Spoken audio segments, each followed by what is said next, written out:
கனவே நீ நான் விழிக்கவில்லை.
இந்த நேரத்துல காலிங் பெல் அடிச்சுட்டே இருக்காங்க.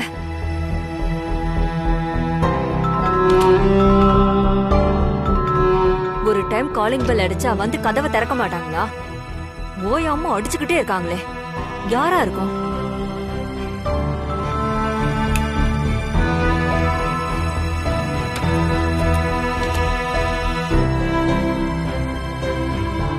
ஏய் வினய், நீயா?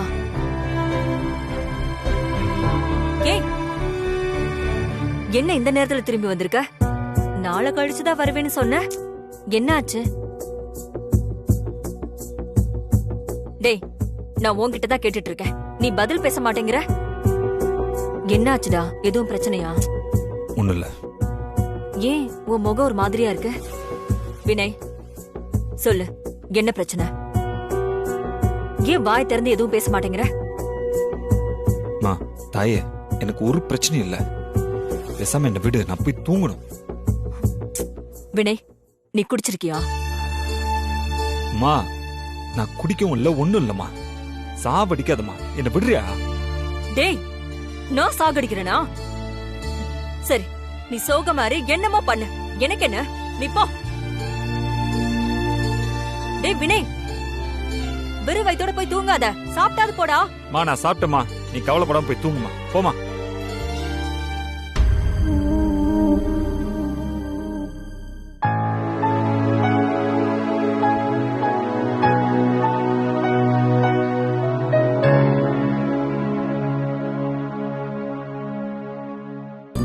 மித்ரா, நீ இன்னைக்கு கிளம்பணுமா? வந்தத வந்துட்ட, ஒரு 2 நாள் இருந்துட்டு போயேண்டி. அதான் வந்த வேலை முடிஞ்சிருச்சுல, அப்புறம் எதுக்கு இன்னும் வெட்டியா 2 நாள் நீங்க தங்கிக்கிட்டு? போய் வேலைய பார்க்க வேண்டாமா? அப்பாவுக்கு உடம்பு முடியலன்னு சொல்லிட்டு தானே வந்த. இன்னும் 2 நாள் சேர்த்து லீவு கேட்டா தரமாட்டேன்னா சொல்ல போறாங்க. 2 நாள் இல்லம்மா, 2 வாரம் கேட்டாலும் தருவாங்க. அவங்கதான் லீவு தராங்களேன்னு வீட்லயே உட்கார்ந்துருந்தா வாங்கின கடனுக்கு வட்டி யார் கட்டுறது? நான் என்ன சொன்னாலும் நீ கூட கூட பேசிட்டு தான் இருப்பேன். இரு, உங்க அப்பாவை கூப்பிடுறேன். ஏங்க, என்னங்க, இங்க பாருங்க. சொல்ல சொல்ல இவ கேட்க மாட்டேங்கிறா. நீங்களே என்ன ஏதுன்னு கேளுங்க. எதுக்கு உமா கூப்பிட்ட? உங்க மக நான் எவ்வளவு சொல்லியும் கேட்காம ஊருக்கு போகணும்னு ஒத்த கால்ல நின்னுட்டு இருக்கா. அதான் தெரியுதுல, அப்புறம் என்ன? கிளம்புற பொண்ண குறுக்க நின்னு மறிச்சா போகிற காரியம் எப்படி நல்லபடியா நடக்கும்? ஆமா, நீங்களும் உங்க பொண்ணோட சேர்ந்து ஒத்து ஊதுங்க. நல்ல சம்பந்தம் வந்திருக்கு. அவங்களுக்கு பொண்ணு ரொம்ப பிடிச்சு போச்சு, நம்ம குடும்பத்தையும் பிடிச்சு போச்சு. நாளைக்கே வந்து வர முகூர்த்தத்திலேயே கல்யாணத்தை வச்சுக்கலான்னு சொன்னா மறுபடியும் இவளை என்ன சொல்லி இங்க வர வைப்பீங்க? நல்ல இடமா இருக்கு, பிடிச்சு கொடுத்துட்டா சோலி முடிஞ்சிருச்சுன்னு நிம்மதியா உட்காரலாம். நீங்க என்னடா அண்ணா அவ சொல்றதுக்கெல்லாம் பூம்பு மாடு மாதிரி தலையாட்டிட்டு உட்கார்ந்துட்டு இருக்கீங்க. அம்மா, நான் உனக்கு பாரமா இருக்கேன்னா சொல்லு. இனிமே நான் இந்த வீட்டுக்கே வரல. அதுக்காக பிடிச்சு கொடுத்துருவேன், தூக்கி கொடுத்துருவேன்ல சொல்லிட்டு இருக்காத. அசிங்கமா இருக்கு. பொண்ணு பார்க்க வர்றவங்கள தடுக்க கூடாதுன்னு தான் அப்பாவுக்காக ஒத்துக்கிட்டேன். அவங்களும் வந்து பார்த்துட்டு ஹாப்பியா போயிட்டாங்க, அவ்வளவுதான். ஆனா அதுக்கு மேல கல்யாணம் காது குத்துன்னுலாம் பேசாதீங்க. அதெல்லாம் நடக்கவே நடக்காது. பாத்தீங்களா பாத்தீங்களாங்க எப்படி எடுத்தறிஞ்சு பேசுறான்னு? தலையில 2 தட்டு தட்டி நாங்க சொல்றத கேளுன்னு சொல்லாம அவ பேசுறத நீங்களும் வாயை பார்த்துட்டு உட்கார்ந்துட்டு இருக்கீங்க. உமா, எதுக்கு இவ்வளவு ஆதரப்படுற? பொண்ணு பார்த்துட்டு போயிருக்காங்க, அவ்வளவுதானே? போனவங்க என்ன முடிவு சொல்றாங்கன்னு பாப்போம். அதுக்கப்புறம் நாம பேசி முடிவு எடுக்கலாம். கிளம்புற பொண்ணை தடுக்க வேணாம். மித்ரா நம்ம பொண்ணு, நம்ம நல்லது சொன்னா கேட்க மாட்டாளா என்ன? ஆமா, இப்படியே சொல்லி சொல்லி அவளுக்கு நல்லா கொம்பு முளைச்சிருச்சு. எனக்கு என்ன, நீங்களாச்சும் உங்க பொண்ணாச்சு.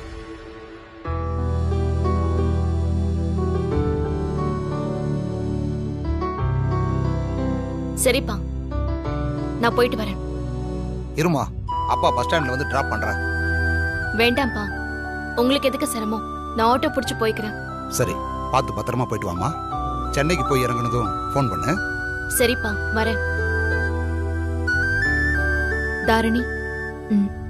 சரிக்கா. அம்மா, போயிட்டு வாமான்னு ஒரு வார்த்தை சொல்ல.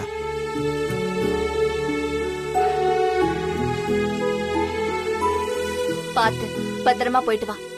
அப்பா சொன்ன மாதிரி சென்னைக்கு போன உடனே ஒரு ஃபோன் பண்ணு.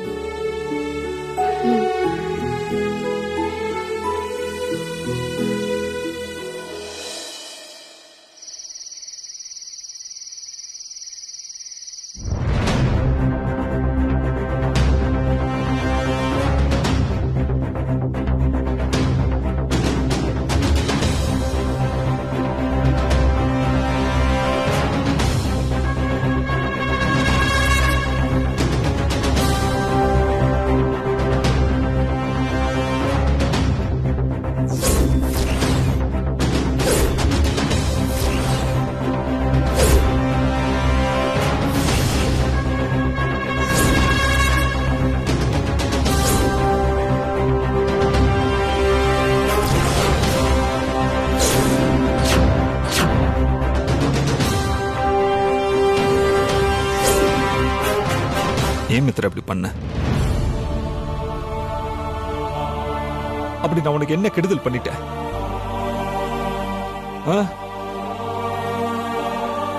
எதுக்காக மித்ரா என்ன பழி வாங்கின? எனக்கு கேன்சர். இன்னும் 6 மாசத்துல செத்துருவேன் தெரிஞ்சப்ப கூட நான் இவ்வளவு கஷ்டப்படல மித்ரா. ஆனா உன்னை அங்க அப்படி பார்த்ததுக்கு அப்புறம் எனக்கு எவ்வளவு வலிக்குது தெரியுமா? எனக்கு எவ்வளவு வலிக்குது தெரியுமா? செத்துடலாம் போல இருந்தது. ஏன் மித்ரா அப்படி பண்ண? நான் உனக்கு என்ன பண்ணேன்னு எனக்கு இப்படி துரோகம் பண்ண? இன்னும் கொஞ்ச நாள்ல செத்துற போறேன்னு இருந்தவன சார், உங்களை யாருமே கல்யாணம் பண்ணிக்க மாட்டாங்கன்னு சொல்லி உங்க அப்பா அம்மாவுக்கு மட்டும் இந்த கல்யாணத்துக்கு சம்மதிங்கன்னு நீ சொன்ன. ஆனா கடைசியா நீதான் கல்யாண பொண்ணாவே வந்து நின்ன மித்ரா. ஏன் மித்ரா, நான் உன்னை லவ் பண்றேன்னு சொன்னப்போ நீ என்ன லவ் பண்றேன்னு தானே சொன்ன. அப்புறம் எதுக்காக மித்ரா அதெல்லாம் பண்ண? எதுக்காக மித்ரா அதெல்லாம் பண்ண? நான் உனக்கு அப்படி என்ன துரோகம் பண்ணிட்டேன்? எதுக்காக மித்ரா என்ன ஏமாத்துன? என்னால இந்த பொண்ணுங்களை நம்பவே முடியல தெரியுமா? இந்த பொண்ணுங்களா நம்பாதன்னு இந்த மனசுக்கு சொன்னா புரிய மாட்டேங்குது மித்ரா, புரியவே மாட்டேங்குது. இந்த பாரு, என்னடி இவ்வளவு கஷ்டப்படுத்தினதுக்கு அப்புறமும் கூட இப்போ பாரு, நான் உன்கிட்ட பேச்சுவார்த்தை நடத்திட்டு இருக்கேன். உன் போட்டோவை தூக்கி போட்டு என்னால உடைக்க முடியல மித்ரா, உடைக்க முடியல, உடைக்க முடியல, உடைக்க முடியல மித்ரா.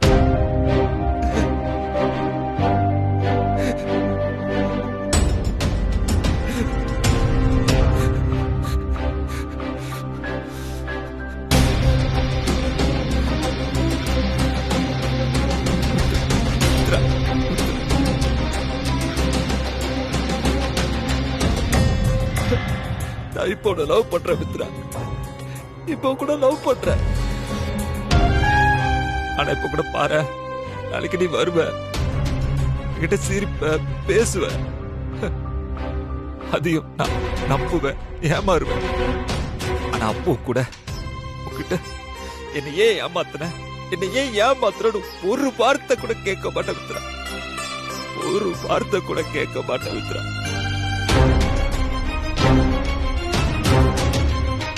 நான் ஏன் உன்னை கேட்கணும்? நான் ஏன் உன்னை கேட்கணும்? நீ யாரு? அதான் போயிட்டிய, நான் ஏன் உன்னை கேட்கணும்?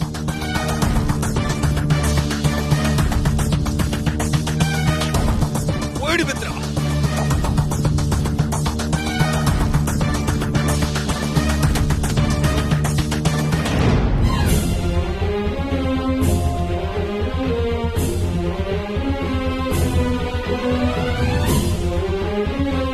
நான் கல்யாணம் பண்ணிக்க போறல, அப்புறம் ஓடி போ, போயிடு.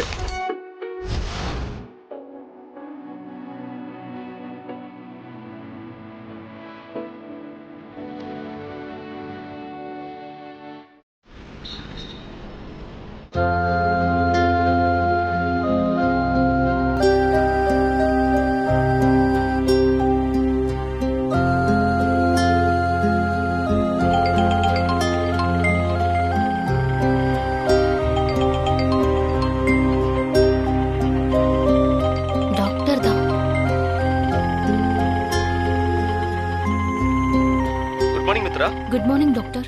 சென்னை ரீச் ஆயிட்டியா? ஆ வந்துட்டேன் டாக்டர். இப்போ ஆட்டோல வீட்டுக்கு தான் வந்துட்டு இருக்கேன். Oh good. நீ இப்ப என்ன பண்ற? ஸ்ட்ரைட்டா வீட்டுக்கு போக வேண்டாம். நான் ஜீவா பார்க் பக்கத்துல வெயிட் பண்ணிட்டு இருக்கேன், நீ அங்க வந்துருமா? Okay doctor.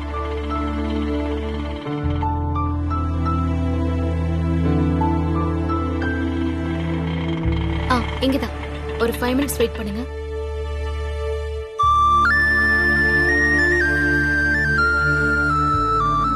வாமா மித்ரா. எதுக்கு டாக்டர் இங்க வர சொன்னீங்க? சொல்றமா. அதுக்கு முன்னாடி நீ சொல்லு, அப்பா எப்படி இருக்காரு? அவருக்கு என்ன, நல்லதா இருக்காரு டாக்டர். என்னம்மா சொல்ற? ஆமா டாக்டர், அப்பாவுக்கு ஆக்சிடென்ட்லாம் எதுவும் ஆகல. என்ன ஊருக்கு வர வைக்கிறதுக்காக அப்படி ஒரு பொய் சொல்லிட்டாங்க. நான்சென்ஸ். அதுக்காக இப்படியா சொல்லுவாங்க? சரி, எதுக்காக அப்படி ஒரு பொய் சொன்னாங்க? டாக்டர், எனக்கு கல்யாணம் பண்ணி வைக்க ஏற்பாடு பண்றாங்க. என்ன பொண்ணு பாக்கிறதுக்காக மாப்பிள்ளை வீட்டுக்காரங்க வராங்கன்னு சொன்னா நான் ஊருக்கு வரமாட்டேன்னு அப்படி ஒரு பொய்ய சொல்லி என்ன ஊருக்கு வர வச்சுட்டாங்க. உனக்கு கல்யாணம் ஆன விஷயம் அவங்களுக்கு கல்யாணம் ஆன விஷயம் அவங்களுக்கு தெரியாதுல்ல? அப்புறம் எப்படிமா சமாளிச்ச? என்ன பண்ண? நான் எவ்வளவோ சொல்லி பார்த்துட்டேன் டாக்டர், எனக்கு இப்ப கல்யாணம் வேண்டாம், என்ன விட்டுருங்கன்னு. ஆனா அவங்க கேட்கவே இல்ல. கடைசியா அப்பா தான் வந்து பொண்ணு மட்டும்தான் பார்க்க போறாங்க, இதுக்கு மட்டும் ஒத்துக்கோ, கல்யாணத்தை பத்தி அப்புறமா பேசிக்கலாம்னு சொன்னாரு. எனக்கும் வேற வழி தெரியல டாக்டர். சோ உன்னை மாப்பிள்ளை வீட்டுக்காரங்க பொண்ணு பார்த்துட்டு போயிருக்காங்க. பொண்ணை பார்த்துட்டு மாப்பிள்ளை என்னமா சொன்னாரு? என்ன சொல்லிருப்பாரு? எனக்கு பொண்ணு ரொம்ப பிடிச்சிருக்கு, கல்யாணத்தை எப்ப வச்சுக்கலாம்னு கேட்டிருப்பாரு. டாக்டர், அவங்க என்ன சொன்னாங்கங்கறத பத்தி எனக்கு கவலை இல்ல. ஏன்னா அது அம்மா அப்பாவோட வற்புறுத்தலுக்காக நடந்தது. அதுக்கும் எனக்கும் எந்த சம்பந்தமும் இல்லை. வினய்க்கும் உனக்கும் நடந்த கல்யாணம் வெறும் 6 மாசத்துக்கு தான் செல்லும்னு உங்ககிட்ட அக்ரிமெண்ட் போட்டிருக்கோம். அப்புறம் ஏமா வேண்டாம்னு சொல்ற? உனக்கு பிடிச்சிருந்தா கல்யாணம் பண்ணிக்க வேண்டியது தானே? டாக்டர், என்ன பத்தி நீங்க என்ன நினைச்சிட்டு இருக்கீங்க? இவ பணத்துக்காக என்ன வேணாலும் பண்ணுவான்னா? அக்ரிமெண்ட் கல்யாணம்னாலும் வினய் எனக்கு அக்னி சாட்சியா தாலி கட்டியிருக்காரு. டாக்டர், உங்களுக்கு வேணா இது 6 மாச கல்யாணமா இருக்கலாம். என்ன பொறுத்த வரைக்கும் இதுதான் ஆயுள் முழுசுக்கான கல்யாணம். நீங்க நினைக்கிற மாதிரி வினய் உயிருக்கு ஒரு ஆபத்து வராது. நானும் அவரும் கடைசி வரைக்கும் சேர்ந்து வாழ்வோங்கிற நம்பிக்கை எனக்கு இருக்கு. அதுக்காக அக்ரிமெண்ட் பீரியட் முடிஞ்சதுக்கு அப்புறமும் வினய்க்கு நான் தான் மனைவின்னு தகராறு பண்ண மாட்டேன். நீங்க போன்னு சொன்னா நான் போயிடுவேன்.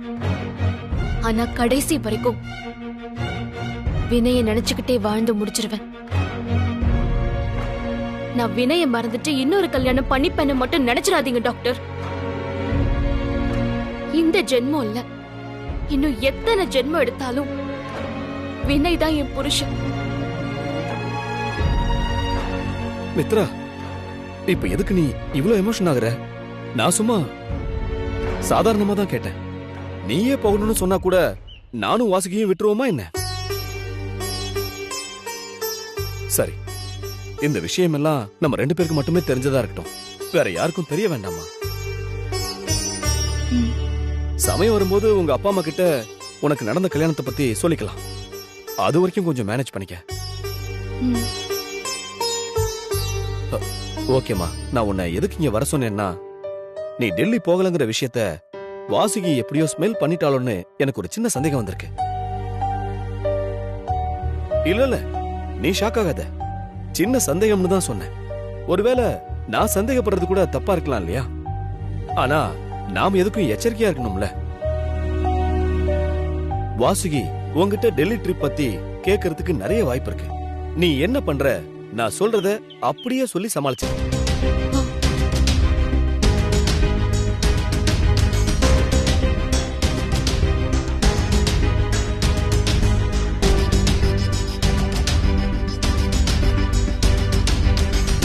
வாசுகிக்கு மெடிக்கல் டிபார்ட்மெண்ட் பத்தி இவ்வளவு டீடைல்ஸ் புரியாது.